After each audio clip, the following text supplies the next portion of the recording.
Hello friends, today we are going to discuss a topic which is equally important for all students, all standard students preparing for the examination.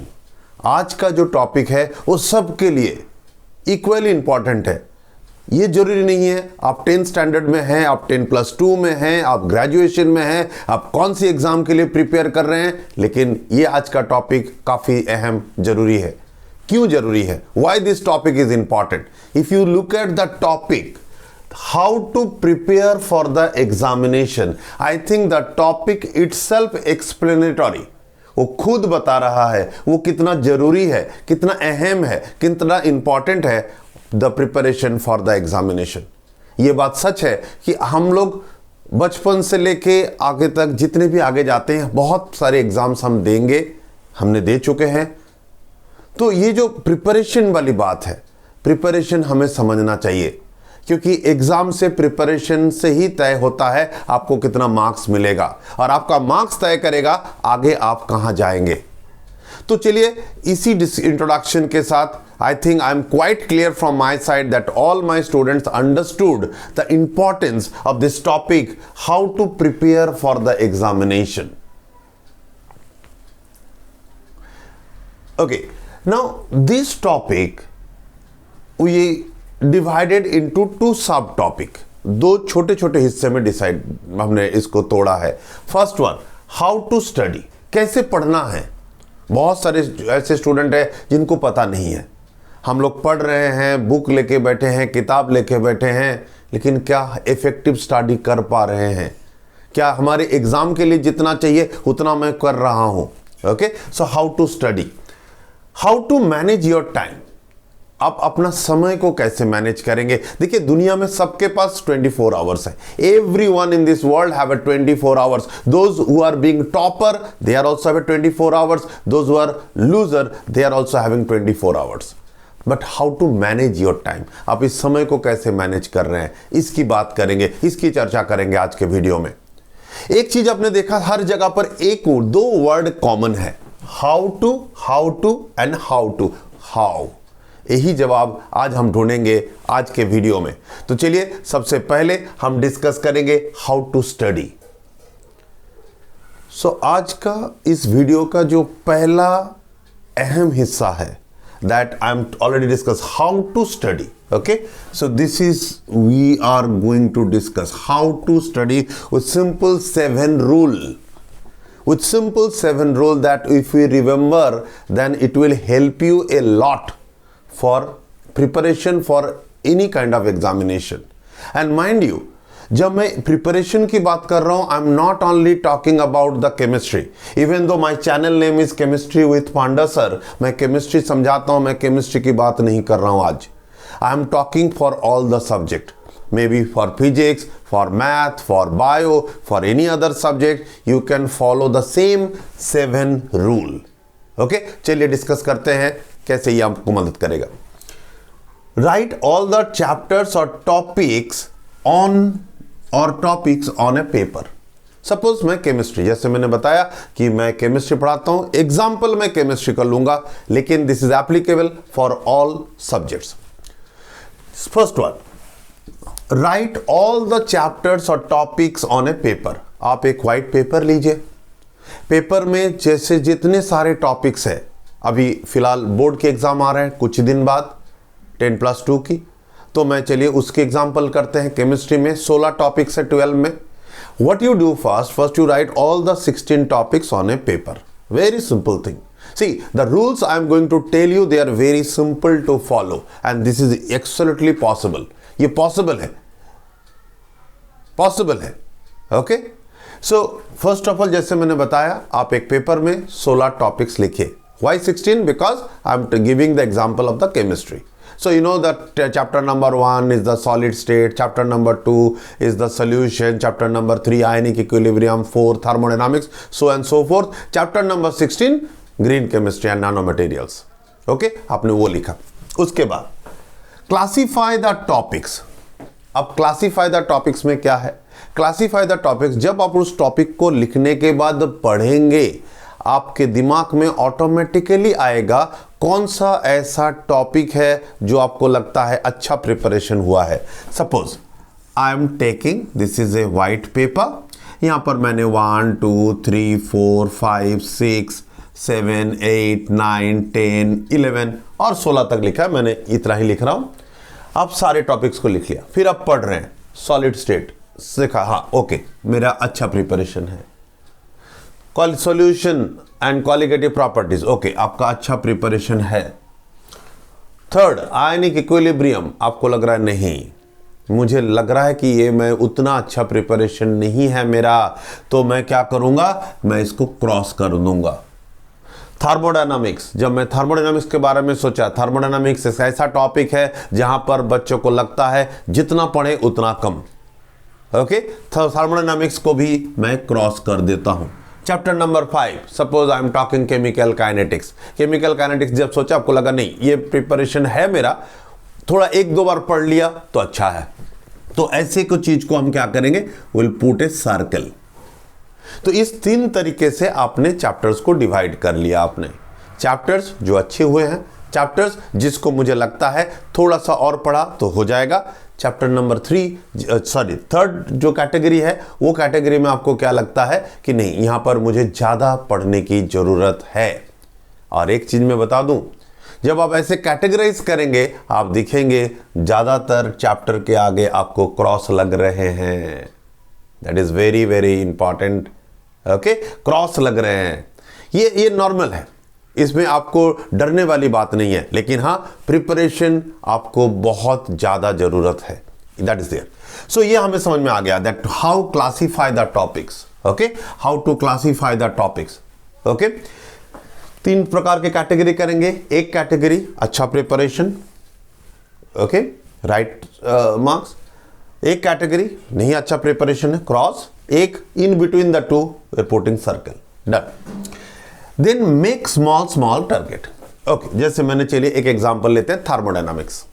Thermodynamics, अब तीनों category में शुरुआत किससे करना है? शुरुआत obviously जो क्रॉस दिया है आपने, जिस टॉपिक के आगे आपने क्रॉस दिया है उससे स्टार्ट करना है आपको। ओके, तो चलिए जैसे मैंने बताया थर्मोडायनामिक्स, चलिए let me take the example of thermodynamics. Okay, हम थर्मोडायनामिक्स के एग्जांपल देंगे आज। थर्मोडायनामिक्स हमेशा से ही बच्चों के लिए एक सवाल जब रहा है कि थर्मोडायनामिक्स से कैसे क्वेश्चंस आते हैं, उसकी बात हम करेंगे बाद में। फिलहाल मेक स्मॉल टारगेट। थर्मोडायनामिक्स जब आप पढ़ रहे हैं, आप किताब लिया, आपको करना क्या है, आपको टारगेट फिक्स करना है। कैसे target? Now suppose in this first 1 hour or 1.5 hour I am going to complete up to the first law of thermodynamics। क्यों कहा मैंने ऐसा? अगर आप थर्मोडायनामिक्स के टॉपिक को देखेंगे आपको दिखेगा कि पहले है इंटेंसिव एक्सटेंसिव प्रॉपर्टीज, फिर different type of process, reversible irreversible process, work done, और फिर 1-2 न्यूमेरिकल आ जाता है, और फिर आपका फर्स्ट लॉ ऑफ थर्मोडायनामिक्स जहां पर आपको इंटरनल एनर्जी तक मिल जाता है। I think this portion we can complete by 1 hour और 1.5 hour depending on your preparation.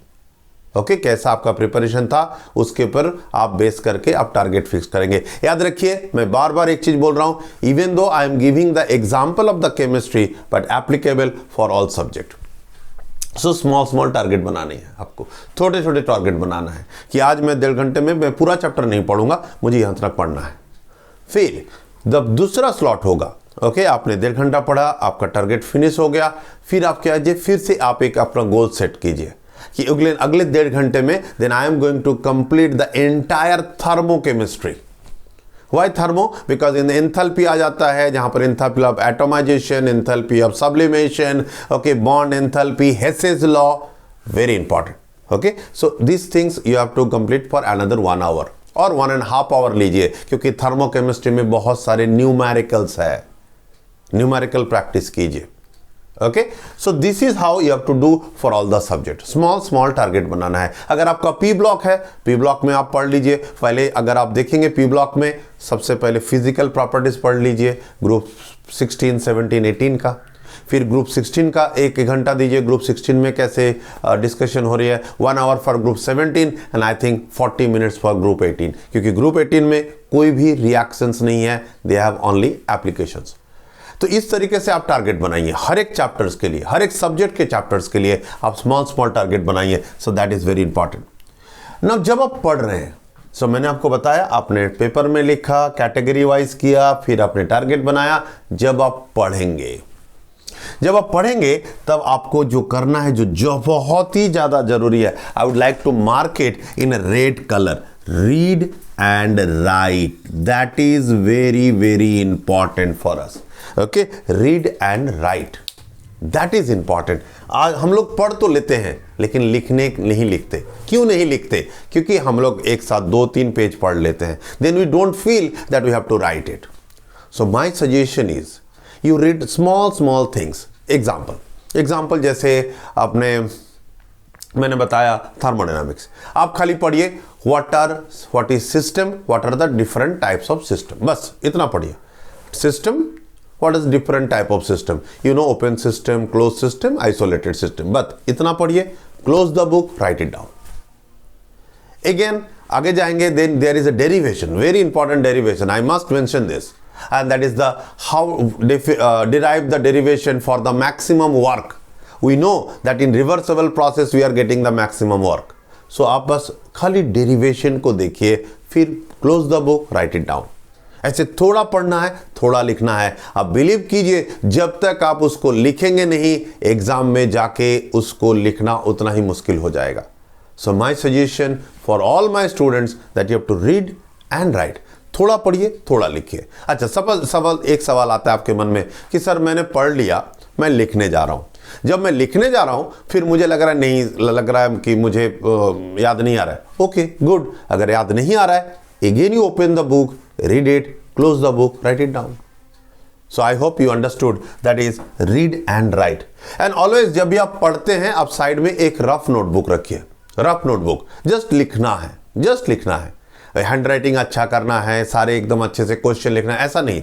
मैंने पढ़ लिया, I have read the topic, just right it down. I hope it is quite clear for all of you. So read and right. Plan for diagram, that is important here. Again the plan for diagram. Diagram क्या होता है? जैसे अगर मैं बोलूं lowering of vapour pressure, और फिर आपका है elevation in boiling point. Elevation in boiling point जब आप पढ़ेंगे, आपको एक अच्छा सा डायग्राम दिखाई देगा। This side is the temperature, okay, this side is the vapor pressure, that is 1 atmosphere, and you can see this kind of curve. Okay, and यहाँ पर दिख रहा है कि that is for the solvent, that is for the solution, और यहाँ पर boiling point क्या हो रहा है, बढ़ रहा है। So this is a diagram, ये सब बुक में है, सब लोग लिखेंगे, एग्जाम में भी लिखना चाहिए। that if the question is coming that elevation of boiling point, you have to explain with the diagram. तो जब जो डायग्राम बुक में है, आपको जब आप पढ़ रहे हैं ऐसे, तब आपको ये सब भी प्रैक्टिस करना है। Suppose the question come from Raoult's law, I will be very happy to see that Raoult's law का सवाल अगर आ रहा है। Suppose the Raoult's law question came with the Raoult's law and derivation. So Raoult's law statement आपने लिखा, उसका derivation किया, एंड उसके साथ एक डायग्राम अगर आप दे सकते हैं राउल्ट्स लॉ से जुड़ा हुआ जो बुक में है, nothing like that. So diagram भी प्रैक्टिस कीजिए। अब सवाल ये कि सर डायग्राम प्रैक्टिस करते समय क्या क्या चीज हमें याद रखना है? डायग्राम प्रैक्टिस करते समय जो एग्जामिनर देखना चाहते हैं आपके बुक में, वो है कि आपने एक्स एक्सिस को ठीक से प्लॉट किया है क्या, वाई एक्सिस में जो है उसको आपने लिखा है क्या, एक्स और वाई एक्सिस के अपने पॉइंट आउट दिया है। जो लाइन आप ड्रॉ कर रहे हैं वो किसके लिए? In one sentence in diagram what is important is the proper labelling. आप लेबलिंग कर रहे हैं कि नहीं, चाहे वो फिजिक्स का हो, केमिस्ट्री का हो, बायोलॉजी का, तो इंपॉर्टेंट है हाईली कि लेबलिंग चाहिए। ओके, सो लेबलिंग। अब सवाल ये कि समटाइम्स डायग्राम आपका नहीं है। ओके, समटाइम्स अगर आप देखेंगे कुछ टॉपिक ऐसे हैं जिसका डायग्राम नहीं है, वहां उसका भी आप डायग्राम सोच सकते हैं। There are some topic you might find that there is no diagram. Okay, उसका भी आप डायग्राम दीजिए। Like I can tell you the example of the reverse osmosis. Okay, reverse osmosis. Reverse osmosis, you can see, like you have to say, like there are two different kind of solution. At the center there is SPM, semi-permeable membrane. This side is liquid. Here it is C2, this side is C1. Okay, and you can know that C2 is higher than say to C1. So if I apply the pressure, the liquid will flow in the opposite direction of the osmosis. Example है, ज़्यादा explain नहीं करूंगा मैं, खाली आपको idea दे रहा हूं कि अगर रिवर्स ऑस्मोसिस का डेफिनेशन आए उसके साथ ऐसा डायग्राम आप जरूर दे सकते हैं।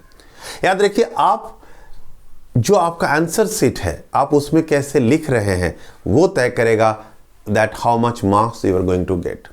Okay, remember, marks nobody will give you, marks you have to gain for yourself. अलग से हम वीडियो बनाएंगे how to write in the exam, very important, I know everyone wants it. Okay, फिलहाल हम आपको बता रहे हैं कि डायग्राम, जब आप बुक में डायग्राम देख रहे हैं वो तो जरूर देंगे, अगर आपको डायग्राम नहीं दिख रहा है उसका भी प्लान कीजिए। Okay, plan for diagram. Now this is the topic, this is the topic of the day, I must say this is one, the read previous year question paper. Read previous year question paper, पुराने साल के question paper को पढ़ना जरूरी है, बहुत ज्यादा जरूरी है, highly important that you should read the previous year question papers. कितने पुराने? 5 to 10 years, मिनिमम 5 years तो पढ़ना ही है, 10 साल पढ़ेंगे और बेहतर। जितना ज्यादा क्वेश्चन पेपर पढ़ेंगे एक स्टूडेंट के लिए उतना ज्यादा फायदा है। खाली क्वेश्चन पेपर पढ़ना है, सॉल्व कर सके अच्छा है, बहुत अच्छा है, सॉल्व नहीं कर सके अगर आप खाली पढ़ रहे हैं दैट इज इक्वली इंपॉर्टेंट। क्यों ऐसा? क्योंकि जब आप पढ़ेंगे तब ऑटोमेटिकली आप उसके आंसर के बारे में सोचेंगे, ऑटोमेटिकली होगा, ये ह्यूमन साइकोलॉजी। नेक्स्ट वन, आप जब पढ़ेंगे, एक चैप्टर क्वेश्चन पेपर पढ़ रहे हैं, क्वेश्चन पेपर पढ़ते आपको पता चलेगा एवरी चैप्टर का इंपॉर्टेंट क्वेश्चंस क्या क्या हो सकता है। स्टूडेंट हमेशा एग्जाम से पहले मैंने देखा है, they are looking for some books in the market talking about the important question of every chapter. I can tell you this books you can not rely on, सारे बुक्स आप rely नहीं कर सकते। Better you make your important question, और उसके लिए जरूरी है खाली आप प्रीवियस ईयर के क्वेश्चन पेपर पढ़िए। The moment you go through the previous year question paper, you will understand that what kind of questions will come, what kind of numerical may come from every chapters.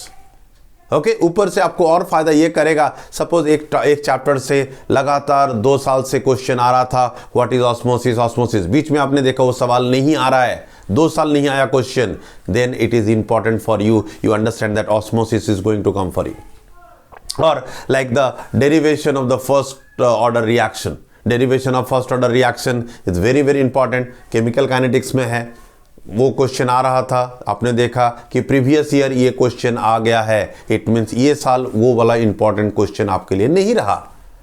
सो बहुत सारी बातें ये बताता है। So my suggestion for all my students that whenever you got time और you can fix a time of your entire time table, जब आप, मैं अब बताने वाला हूँ जब मैनेज योर टाइम में, कि एक समय रखिए जहाँ पर आप हर दिन प्रीवियस ईयर क्वेश्चन पेपर पढ़ेंगे, not only for the chemistry, for physics, for biology, for other subject also. Okay, very important this one. जैसे पी ब्लॉक, एक एग्जाम्पल मैं देना चाहूँगा। पी ब्लॉक एक ऐसा टॉपिक है जहाँ पर बच्चे पढ़ते हैं बट उनको ये समझ में नहीं आता कि पी ब्लॉक से इंपॉर्टेंट क्या है आखिर।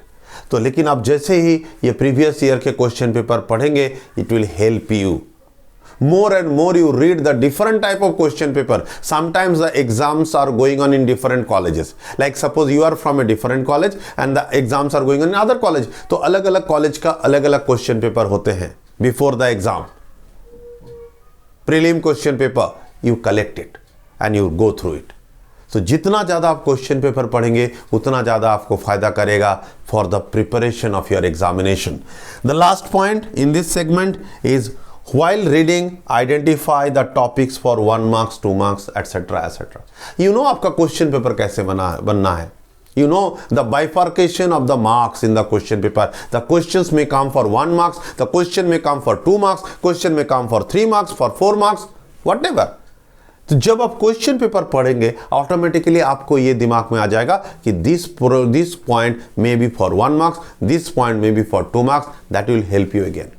Okay, and I think if I remember these 7 rules, then it will help you for the preparation of the examination. So with this I am concluding that how to study. Now I am going to talk that how to manage your time, one of the most important segment. इस video का दूसरा अहम हिस्सा जहां पर हम discuss करेंगे how to manage your time. I think you can see that I have written the word manage in a black bold. Manage your time, that is very very crucial. मैंने आपको वीडियो के शुरू में ही बताया था कि सबके पास एक समय है 24 घंटा, 24 आवर्स. इसी 24 आवर्स को आप कितना अच्छे से यूज कर रहे हैं for the preparation of your exam, that will decide your end result. Okay, चलिए हम बात करते हैं. Again 7 rules how to study के लिए था, 7 rules how to manage your time. Okay, and believe me, ये जो मैंने लिखा है ये सब चीजें प्रूफ है. अगर आप ये फॉलो करेंगे you are going to get certainly a very good result. Okay, चलिए हम मैनेज ऑफ टाइम की, क्योंकि इस पे कोई बात नहीं करते. क्योंकि अगर आप देखेंगे आप हरदम बिजी हैं. मैंने जो नोटिस किया है स्टूडेंट में, they are always busy. It is not like that they are moving around, they are going for shopping, they are going for some other entertainment purpose. ऐसा मैंने देखा नहीं है. Students are everyday they are equally busy, but at the end of the day self study बहुत कम हो रहा है. और एक स्टूडेंट का सेल्फ स्टडी जितना ज्यादा होगा उतना ही प्रिपरेशन अच्छा माना जाएगा. And self study is only possible if you can only manage your time. Why I am saying that? Because see, everyday routine is almost same. आप उसी कॉलेज जाना, कॉलेज से आने के बाद then maybe you are going for the classes and all, then while coming back in the home you hardly get some time to read for yourself. And whenever you are getting some time, जब थोड़ा बहुत समय मिल भी जाता है वहाँ पर आप बिजी रहते हैं, maybe to write the journals or something else. तो चलिए हम आपको बताते हैं इसी बिजी शेड्यूल के साथ कैसे आप अपने लिए समय निकाल सकते हैं. Let me start. The first one, make a time table. Very very important. You make your schedule. और ये शेड्यूल कैसे बनाना है? कल का शेड्यूल मैं आज बनाऊंगा, ऐसा एक दिन पहले आपको टाइम टेबल बनाना पड़ेगा. ओके, मतलब जैसे सपोज मैं 8 बजे नींद से उठता हूं, but I am saying don't wake up at 8, at least try to wake up at 7, then 6, because my concern is, जो मैंने देखा है टाइम टेबल बनाते समय, हम लोग अक्सर अगर आप देखेंगे इफ आई से आप रात 2 बजे तक पढ़ते हैं, सुबह 8 बजे उठते हैं, आप वेरी हैप्पी क्योंकि सुबह 8 बजे दिख रहा है आपको. बट वही चीज तो अपने how long you sleep? 2 to 8, 6 hours. Anyway, 5 to 6 hours is enough for a student on 11 and 12 standard. Okay, now you think about कि अगर मैं कहूँ कि you go for the bed at 12 o'clock or 11 o'clock, wake up at 5 o'clock or 6 o'clock in the morning. That is the most ideal thing that we should do. कष्ट होगा, शुरू में 1 दिन होगा, 2 दिन होगा, 3 दिन होगा, then it become your habit. So my request to all my students, you plan that I go for the bed either at 11 and 12, I'll sleep for 6 hours, accordingly I'll put my alarm. शुरू में कष्ट होगा, बाद में फायदा होगा. अब सवाल यह है कि अगर आप सुबह पढ़ेंगे ज़्यादा, that will be more effective. If you are managing your time, if you wake up early, then it will going to give you better result. That you have to understand. Okay. So while making the timetable, as I said, let me say 7 to 8:30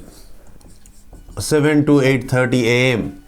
मैं कुछ एक subject पढ़ूंगा. क्या पढ़ूंगा वो भी पहले से आपका तय होना चाहिए. सपोज मैं केमिस्ट्री पढ़ूंगा, खाली केमिस्ट्री नहीं, केमिस्ट्री का कौन सा टॉपिक पढ़ेंगे, कौन सा टॉपिक के कितने सारे पेजेस आप पढ़ेंगे, everything need to be right well in advance. आप पहले ही आप जो टाइम टेबल बना रहे हैं उसमें आप मेंशन करेंगे कि सुबह 7 बजे मुझे उठना है. Suppose I'll take the topic of chemistry, any topic of the chemistry, it may be aldehyde ketone, it may be coordination compound, it may be chemical kinetics, any topic, और उस टॉपिक के अंदर कहाँ तक मैं फिनिश करूँगा वो भी उसमें लिखा होना चाहिए. Then only you are fulfilling your target. So 7 to 8:30. उसकी similarly you can do for a 9 to 10:30 और सो एंड सो फोर्थ। ऐसा करके आप टाइम टेबल बनाइए। Now suppose in between you have a go to for college, because college के जाना पड़ता है, आप कॉलेज का समय भी मेंशन कीजिए यहाँ पर। Suppose if I give you 7 to 8:30 AM, I will 8:30 to 9 AM I will prepare for myself, then say 9 to 1 PM I'll go for college. Okay, then if I say 1 to 2 PM I'm taking my lunch, my bath, everything are done fresh, and then from 2 to 4 PM you can do the math. So this is how you have to plan for this. This is how you have to plan for this. ना यहाँ पर और एक चीज़ है जो हमें समझ में आना चाहिए। ओके, और एक चीज़ जो हमें लगता है कि हमें जानना चाहिए कि सर कौन सा टॉपिक कब पढ़ेंगे, ये भी एक इम्पॉर्टेंट है। सुबह आप वो टॉपिक पढ़िए जो आपको लगता है थोड़ा सा डिफ़िकल्ट है समझने के लिए। सुबह आपका माइंड फ्रेश रहता है, सो सुबह आप वो टॉपिक पढ़िए जो आपको लगता है आपको ज़्यादा थोड़ा maybe physics, maybe some topic of chemistry, you start in the morning. Lunch के बाद आप वो टॉपिक रखिए जो आपको लंच के बाद सबको पढ़ना थोड़ा सा ये लगता है। You do for math, you can draw the diagram of the biology, okay, bio के जो है। Okay, this is how you can plan. And जैसे जैसे जो आपके इंपॉर्टेंट टॉपिक है, जो आपको लगता है मेरे लिए इंटरेस्टिंग टॉपिक है, इंपॉर्टेंट एंड इंटरेस्टिंग टॉपिक है, वो चीज़ जो आपको लगता है आपको मुझे पढ़ना पसंद है, that kind of topics you can keep after the dinner. After the dinner why? क्योंकि वो टॉपिक आपको पढ़ना अच्छा लगता है। डिनर के बाद आपको नींद आने की चांसेस होती है, लेकिन अगर मैं इंटरेस्टिंग टॉपिक पढ़ूं तो मेरे को वहां पर नींद आएगी भी, तब भी मैं मैनेज कर सकता हूं। सो this is how you can plan. Okay, I told you many things. Wake up early, make your plan accordingly, fix your target. पहले ही बताया टारगेट पढ़ते समय कैसे पढ़ना है। नाउ जब आप पढ़ेंगे कौन सा टॉपिक पहले कौन सा टॉपिक बाद में, वो भी मैंने बताया। जो टॉपिक जो आपको इंटरेस्टिंग है रात में खाना खाने के बाद, after the dinner. Okay okay, when you feel sleepy.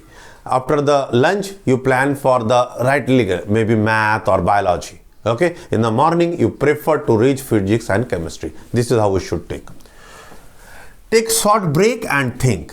Short break आपको अच्छा लगा, लेकिन ये वर्ड आपको कहीं ना कहीं समझने में मजबूर कि सर थिंक क्या है। शॉर्ट ब्रेक, देखिए जब हम टाइम टेबल बनाते हैं you always keep a break of 15 minute. मैंने 1 घंटा पढ़ लिया, 1.5 घंटा पढ़ लिया, 2 घंटा पढ़ लिया, then you keep a break for 15 minutes. In that break either you take your food, okay, और you can take your birth.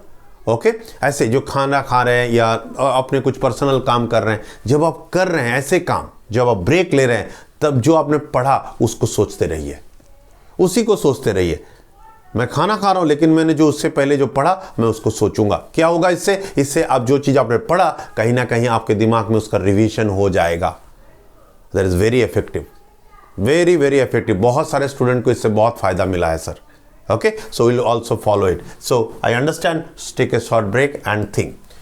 Walk and read while feeling sleepy, this is important again. Okay, walk and read, ये मैंने जानबूझ के इसलिए लिखा। ये mostly कब होता है? After the dinner. After the dinner why? Because throughout the day you have a much more physical exhaustion. आपने बहुत मेहनत कर लिया है, maybe you are mentally exhausted. So आपको क्या होता है, नींद आने की चांसेस होता है। लेकिन नींद आ गया तो अगर मैं सो जाऊं तो मेरा समय मैनेज नहीं कर पाऊंगा, टाइम मैनेज नहीं कर पा रहा हूं मैं। तो टाइम मैनेज करने के लिए क्या होगा, you take a book and you just like a walk. आप वॉक करते पढ़िए। Put some water on your face, put some water on your face. Take a cup of tea और coffee if you like to. अगर चाय coffee आप लेना चाहें ले सकते हैं। Put water on your face, थोड़ा सा वॉक कीजिए, नींद नहीं रहेगा। और मैंने पहले ही बताया है आप एक इंटरेस्टिंग टॉपिक पढ़ रहे हैं उस समय जब आपको नींद आने की चांसेस होती है। Okay, so this is there. Now record your voice. Okay, I think record your voice. I think this is something new and innovative. Record your voice. This is something new and innovative for us.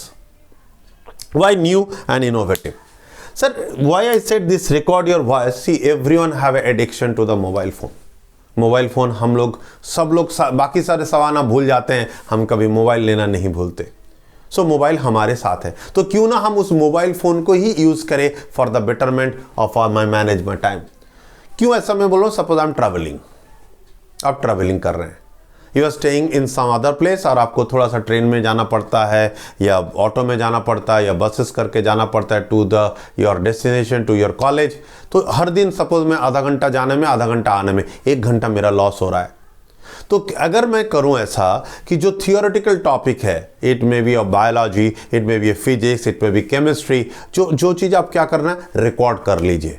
Like I can give an example like you can think about the topic like what I said, collision theory, chemical kinetics में आता है collision theory पढ़ लीजिए, record on your mobile phone. जब मैं travel कर रहा हूँ मैं सुन रहा हूँ हेडफोन से, मेरा प्रिपरेशन हो रहा है। Nothing like that. Okay, like green chemistry, I can give you the best example of the green chemistry. Green chemistry have 12 principles. Okay, nanoscience, nanochemistry, you have nanomaterials, what are the properties of the nanomaterials, all are theoretical stuff. What you do, you just record your voice, और जब आप travel कर रहे हैं आप उसको सुनिए। So you are managing your time while traveling also. I think that is the most beautiful thing that I think one can do. So okay, so after this we can go make a back calendar. Very important, back calendar. Suppose today we are standing on the 10th of February. मेरा exam 15th को है या मेरा exam 21 को है। So how much time I left? I left with the 5 days, I left with the 10 days. तो मैं क्या करूँगा, मैं ऐसा कर सकता हूँ कि सपोज आज 10 तारीख है, so I'll write 10 to 23, then 11 to 23, okay, and then 12 to 23. तो क्या करना है, मुझे एक कट कर देना है, हर दिन एक एक करके डे कट कर देना है। अगर मैंने अच्छा पढ़ाया तो उसके आगे टिक भी कीजिए आप कि नहीं आज मैंने बहुत अच्छा पढ़ा है, I am very happy, I have achieved all my target, I have done with all my target. Okay, तो आप टिक भी कर दिए। सो जैसे ही आप कट कर रहे हैं आपको पता चल रहा है कि अभी मेरे पास अगर मैं 15 का पकड़ूं, okay, if I consider that my exam is on 15th, so I can easily see that I have 1 2 3 4 5 days. Okay, so this is a back calendar. Okay, you make like this. कितना समय बचा है मेरे पास, you can easily understand, and that will give you a force, that will trigger you to read more, to motivate more. Okay, so make a back calendar. Now keep away your mobile phones. I think this is no need to tell me why, but I have mentioned it. Mobile phone को दूर रखिए। क्या करते हैं, दूर रखने का मतलब क्या है? पहली बात तो यह है कि आप जब पढ़ रहे हैं, better you prefer to read in a table and chair format. I said table and chair format. अगर आपके पास टेबल चेयर है सबसे बढ़िया, टेबल चेयर नहीं है तब भी आप टेबल चेयर के फॉर्मेट में पढ़िए। आप चेयर में बैठिए या किसी कुर्सी में बैठिए, बुक को उसके ऊपर रखिए, मतलब you keep in some table और higher place, so you make a table chair format में आप पढ़ना हमेशा। मोबाइल फ़ोन क्या होता है? मोबाइल फ़ोन हम लोग mostly we are keeping in a silent mode करेंगे, फिर भी उसमें नोटिफिकेशन आता रहेगा, आपका स्क्रीन फ्लैश होता रहेगा, आपको डिस्टर्ब करेगा। उसके लिए हम लोग क्या करते हैं, मोबाइल फ़ोन को ऐसे उल्टा कर देते हैं। फिर भी अगर मोबाइल फ़ोन आपके सामने रहा, आई कैन 100% श्योर दैट आपको क्या होगा, एक बार देख लिया आपने क्या क्या नोटिफिकेशन या कुछ तो आया क्या, so that will disturb you. इससे आपका कंसंट्रेशन ब्रेक हो रहा है। So my suggestion, because you are preparing for one of the most important exam of your life, so your time is valuable. What you should do, आप अपना mobile phone को silent mode में रख के you keep in other room, दूसरे room में रखिए। And while taking the break, like suppose आपका बीच में ब्रेक आ रहा है या फिर आपको पढ़ने का मन नहीं कर रहा है, आप जाके एक बार take the updates. If you find some missed call, ring them back. Okay, so this is we should do. We should do, like you just keep your mobile phone away from you. Okay, I hope you understood what I mean. And the rule number 7, don't watch TV during lunch and dinner. Very common habit by all the students. हम लोग अक्सर ये करते हैं, खाना खाते समय we prefer to watch the TV or maybe laptop or maybe mobile phone. क्यों ऐसा? क्योंकि खाना खाते समय your parents also cannot say anything, like बच्चा तो खाना खा रहा है। But you have to understand, if I taking my lunch or the dinner by watching the TV, it means I am taking more time than it is required. Like मुझे खाना खाने में कितना समय लगना चाहिए? Normally 10 minutes, 12 minutes, let's say 15 minutes. But I can assure you, अगर आप खाना खाते खाते टीवी देख रहे हैं तो आपको समय लगभग 40 मिनट से 50 मिनट्स, कभी कभी 1 घंटा भी लग जाता है, and you can also realise that. So my concern is, before the exam we cannot do all these things. So please don't watch the TV during the lunch and dinner. And if we follow these 7 rules, I can assure you that we will going to do the better result in the exam. I hope आज के video के लिए इतना ही. ये video सब student को equally मदद करेगा, those who are preparing for the examination. Thank you very much. नमस्कार.